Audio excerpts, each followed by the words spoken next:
Split Fiction. Is it good? Yeah. Split Fiction is a strictly co-op only video game, and you take the role as either Zoe or Mio.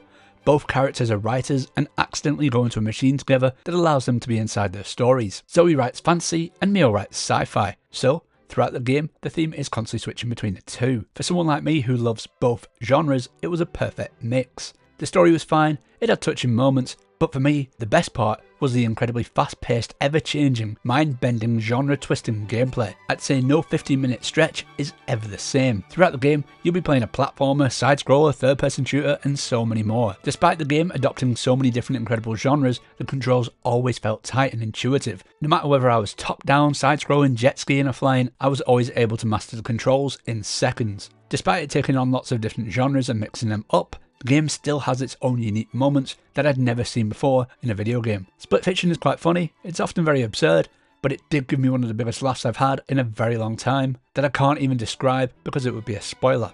As I mentioned before, the game is strictly co-op only. An amazing part is only one person needs to own a copy, and then the other person can play for free via the Friends Pass. I played the game online with my friend and neither of us felt any lag throughout our whole playthrough despite being nearly 3,000 miles apart.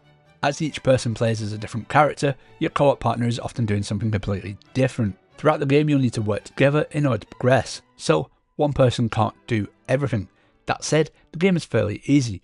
The puzzles were very straightforward. The biggest challenge came in the form of boss fights. If one person dies, then they can respawn if the other stays alive for a set amount of time. If you both die, then you get sent back to a checkpoint. But this game had some of the most forgiving checkpoints I've ever seen.